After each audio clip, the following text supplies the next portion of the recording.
Bạn có bao giờ để ý, cứ ra mấy quán cơm bình dân, ngồi vào bàn là trên bàn kiểu gì cũng phải có chai nước mắm hoặc là lọ muối. Dù món ăn cũng đã đậm đà lắm rồi, nhiều người vẫn phải thêm tí mắm, thêm tí muối, thêm tí ớt mới thấy ngon miệng. Người Việt mình từ xưa đến nay vẫn bị coi là một trong những dân tộc ăn mặn bậc nhất tại châu Á. Thậm chí có câu nói vui rằng, người Việt có thể thiếu thịt, thiếu cá, chứ không thể thiếu mắm, thiếu muối. Nhưng tại sao lại như vậy? Vì sao chúng ta quen với việc ăn đậm đà hơn so với nhiều nước khác? Cái đầu tiên phải nói đến chính là địa lý.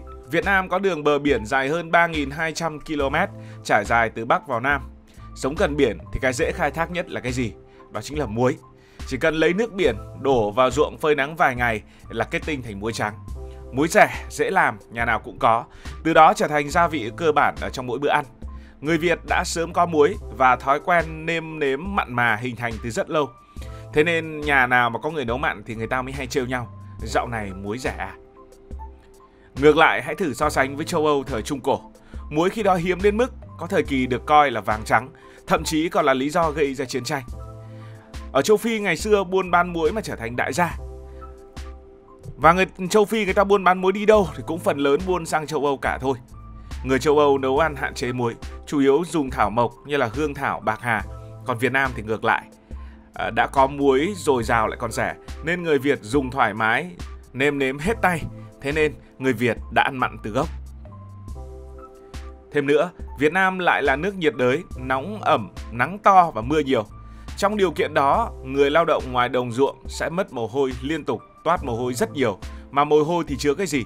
Mồ hôi thì chứa muối. Mà mất muối nhiều, tất nhiên là cơ thể đòi hỏi phải bù muối vào. Bù muối vào bằng cách phải ăn mặn. Thế là vừa có sẵn muối, vừa cần nhiều muối, thành ra ăn mặn lại trở thành chuyện tự nhiên. Điều này thì có phần khác với những quốc gia có khí hậu ôn hòa. Ví dụ người châu Âu không phải làm việc ngoài trời quanh năm, lại ít ra mồ hôi, nên nhu cầu về bù muối cho cơ thể thấp hơn. Còn người Việt làm ruộng từ sáng đến chiều, ăn bữa cơm mặn mới cảm thấy chắc bụng, chắc dạ. Và cái quan điểm này nó đã đi theo từ rất nhiều đời nay. Thói quen ăn mặn cũng có lịch sử liên quan đến khí hậu, mà cụ thể ở đây là cách bảo quản thực phẩm. Ngày nay chúng ta đã có tủ lạnh, đã có tủ đông. Nhưng hãy thử quay về quãng thời gian trước, chỉ là một vài chục năm về trước ở nông thôn mà thôi, thì chẳng có cách gì khác ngoài cách ướp muối để mà dự trữ thực phẩm. Trời Việt Nam nóng như này, không ướp muối thì làm sao mà dự trữ thực phẩm được. Cá đánh về không ăn hết thì phải muối. Thịt làm lễ lạt xong thì sát muối cho khỏi hỏng. Rau củ thì muối dưa, muối cà để mà để dành. Cái gì cũng liên quan đến muối, cái gì cũng mặn và ăn nhiều nó hình thành một thói quen. Ăn cơm trắng mà thiếu miếng cà muối, bát dưa muối là thấy thiếu vị ngay. Ông bà mình thì không chỉ ăn mặn vì thích mà buộc phải ăn mặn. Nhờ muối mà thức ăn để được lâu hơn, qua ngày này sang tháng khác. Dần dần thói quen này đã ăn sâu vào khẩu vị của người Việt Nam. Trong khi đó, hãy thử so sánh ở những nơi có khí hậu lạnh hơn. Thực phẩm vốn đã dễ bảo quản nên người ta không cần dùng đến nhiều muối. Ở Bắc Âu, người dân có thể treo cá ngoài trời cả mùa đông mà vẫn không hỏng.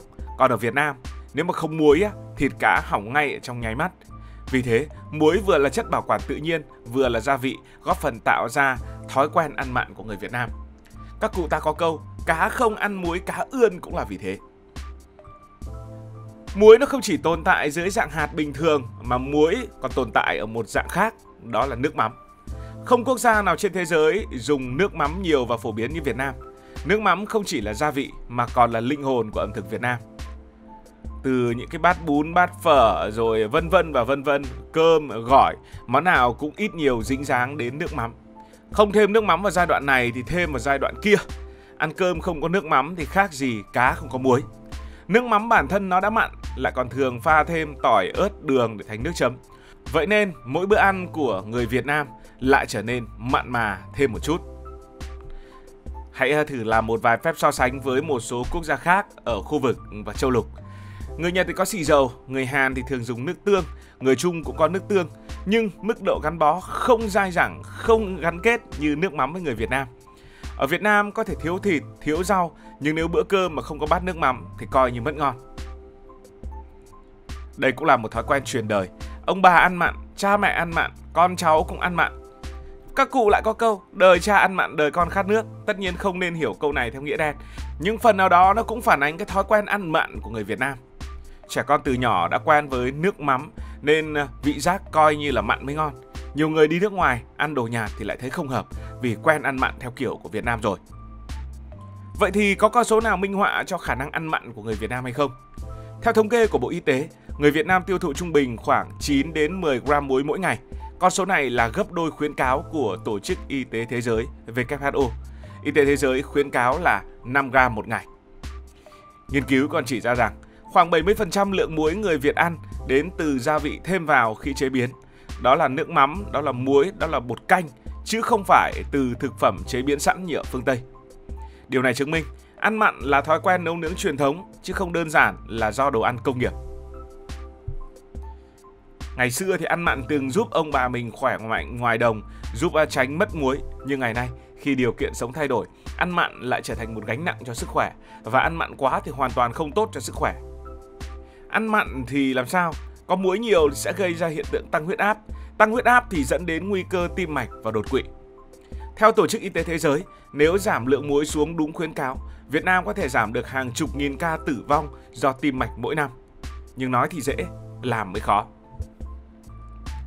Bộ Y tế từng phát động những chiến dịch tạm hiểu là ăn bớt muối, khuyến cáo nấu ăn giảm muối xuống, không nên đặt sẵn lọ muối ở trên bàn, dùng gia vị khác để thay thế.